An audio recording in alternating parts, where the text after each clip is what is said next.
Our second reading is from the Gospel of Matthew, chapter 20, verses 1 through 16. The kingdom of heaven is like the owner of an estate who went out at dawn to hire workers for the vineyard.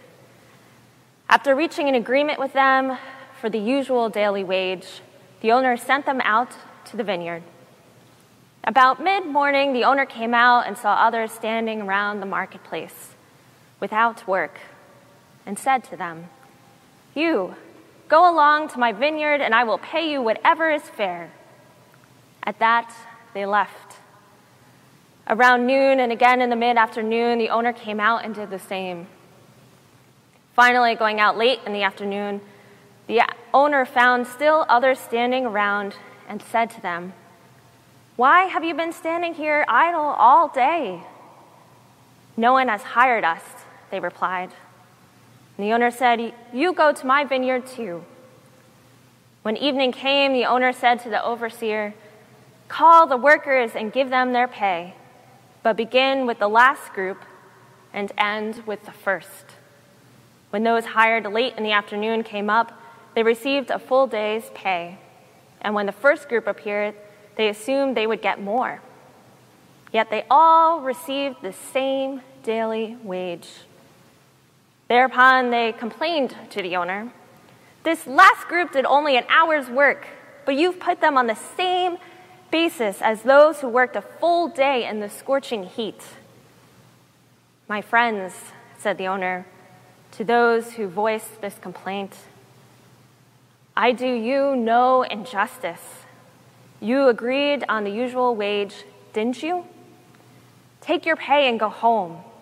I intend to give this worker who was hired last the same pay as you. I'm free to do as I please with my money, aren't I?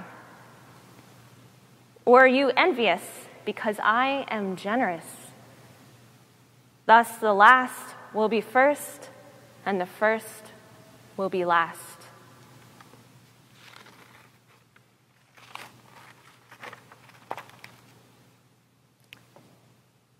Siblings, it has been yet another hard weekend for us all as we mourn the loss of Supreme Court Justice Ruth Bader Ginsburg.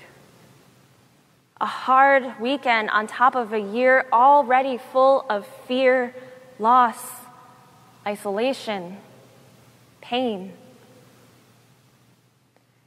It sometimes feels so odd to ask folks, "How are you doing?" when deep down I can already feel the answer before I even ask them. And yet that question still feels incredibly important to ask. More times than I expect, I hear good. And I think that good stems from, "I'm alive. This moment feels okay. It feels manageable. I can handle this." What it means to be good now feels like it has vastly changed. In these past 6 months, so many have lost jobs, continue to experience job instability, or have taken a temporary leave without pay because the job is not safe. Many have lost loved ones to COVID or other illnesses because our medical care systems are overwhelmed. Many who no longer have a home, and the many who've been on the streets before and during COVID who had nowhere safe to go. Many experiencing worsening physical and mental health symptoms. Many who have not seen loved ones or felt the touch of another human being in months.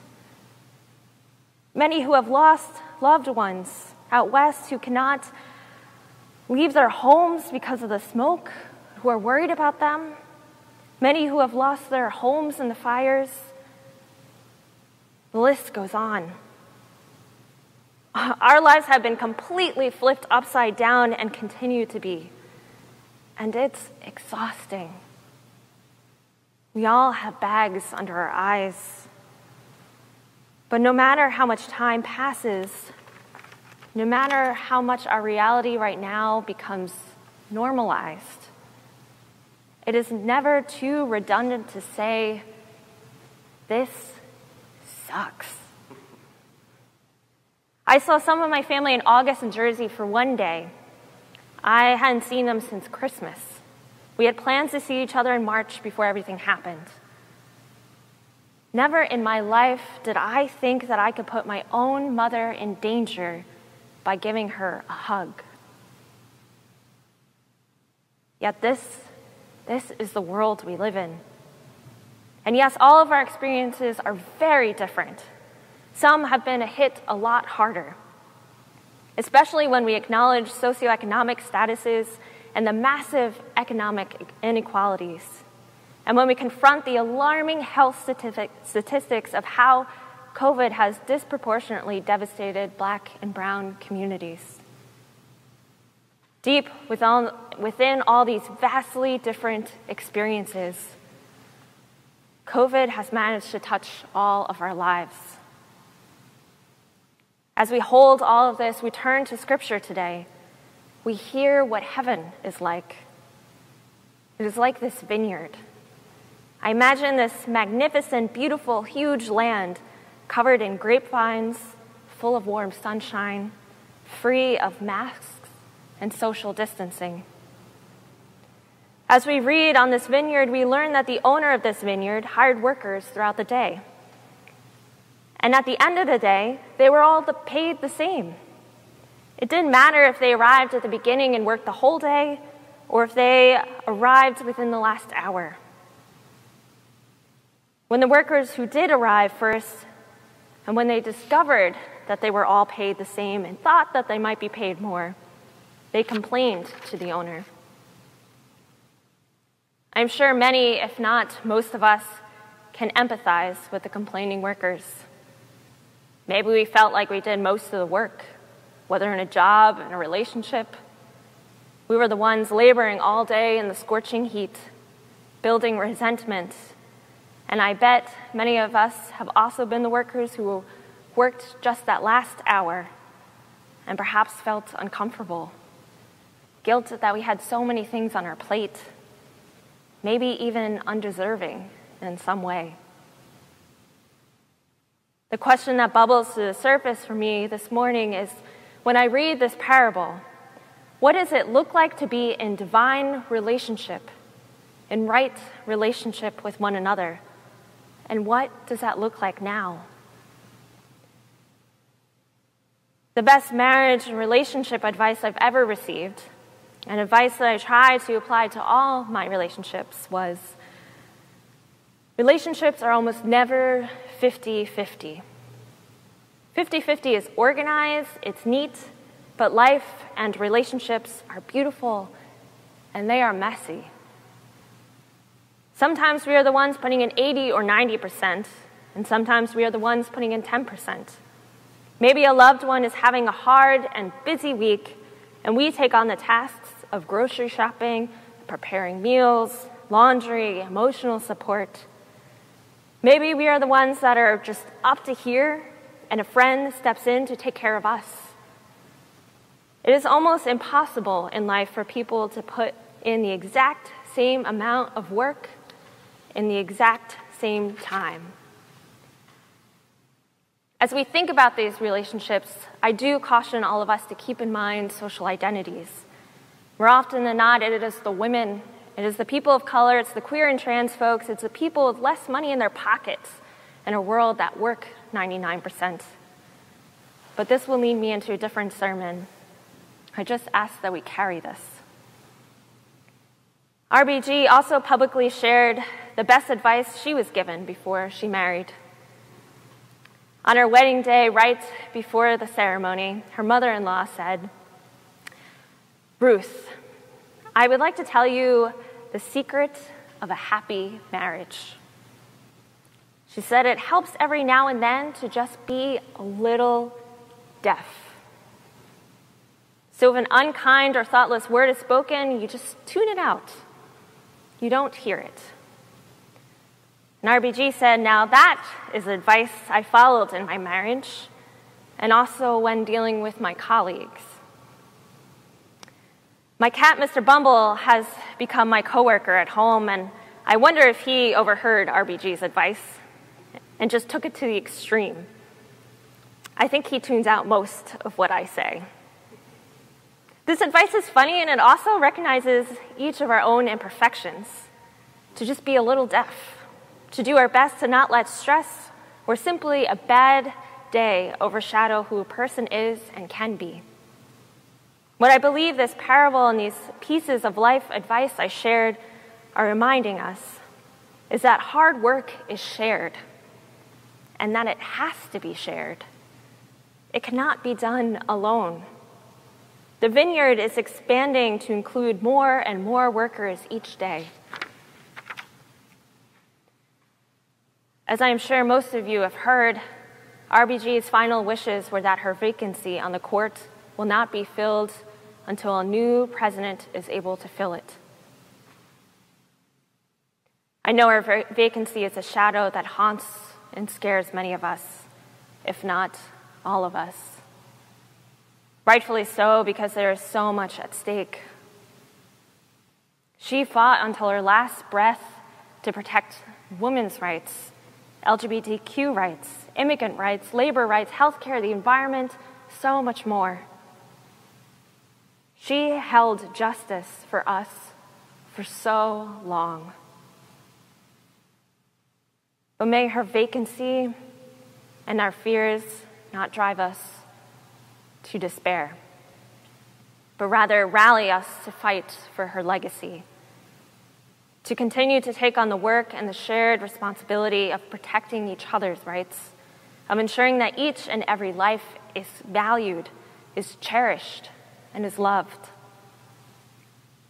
One specific action we can all do today together is to check our voting registration status.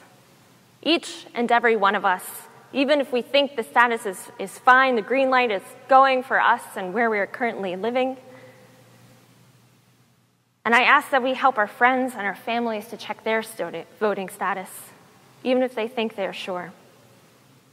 You can go to headcount.org to do it. Then I urge you to come up with a plan. Are you voting by mail? Are you going in person? If you're voting in person, did you take the time off from work that you need? Did you coordinate caregiving? We must help each other to register and to create plans and to help each other carry out those plans. Our voices and what we think matters. RBG taught us that. And together we can get more people out there voting. This is just one concrete example of shared labor. And it takes all of us to do it. If this pandemic has taught us anything, it is that we need each other. We desperately need each other. We need each other to survive these times, to survive COVID, to survive a deeply divided nation. We need each other to stop police brutality, to stop mass incarceration, to stop the wildfires, to stop the rising sea levels. We need each other to save the planet. We need each other to create a more and just, loving world for all of God's precious creation. On the vineyard, the workers who worked all day could not have accomplished what they did without the workers who helped in the last hour.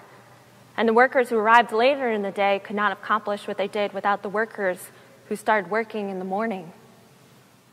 At different times, we will be the workers working for an hour and the workers working the whole day, because this involves all of us. Sometimes we can only give 10%, and sometimes we can give 90%. That does not make any of the work we do any less significant.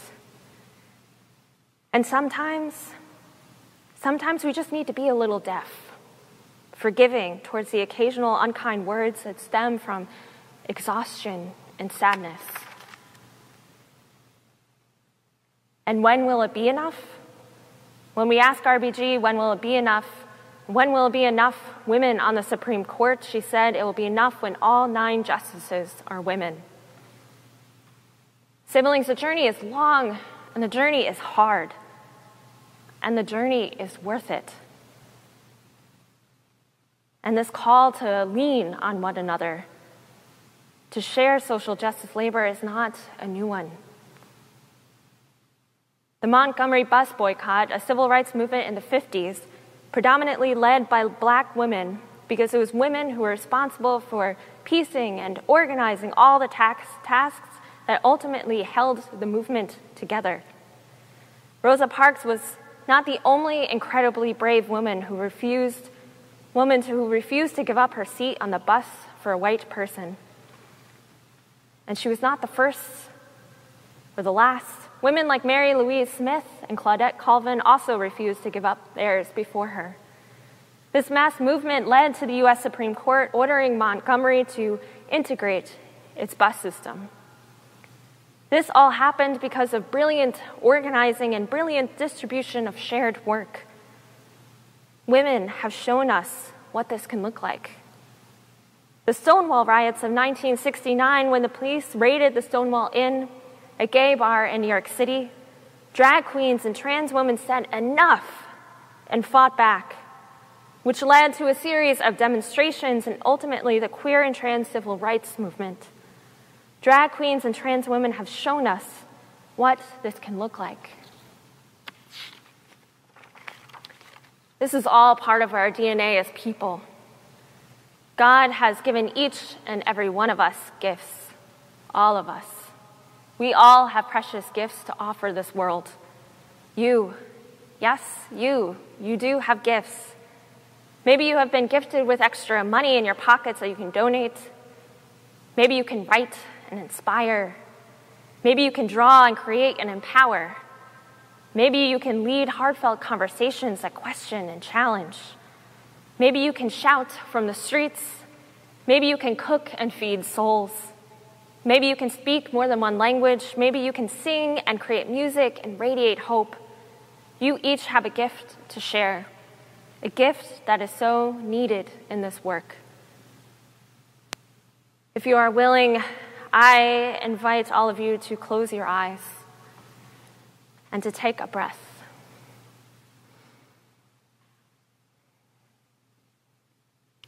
Imagine the vineyard in the parable. Imagine this heaven. What do you see? What do you hear? What do you feel? God, the owner, has invited you here to work, to labor the land, to bear grapevines that lead the way to justice and peace. The land is beautiful, and it requires so much work. Work that you yourself cannot do alone. As you open your eyes, remember that you are not alone. There is a community here, this church beside you, that will toil the land with you every step of the way. This is what I think it means to be in divine relationship, to be in right relationship with one another and with God. It is saying yes when God invites us to work on the vineyard. It is bringing our gifts with us vulnerably and courageously. It is holding one another. It is sharing the work. It is fighting for and empowering one another. And it is never giving up. Amen.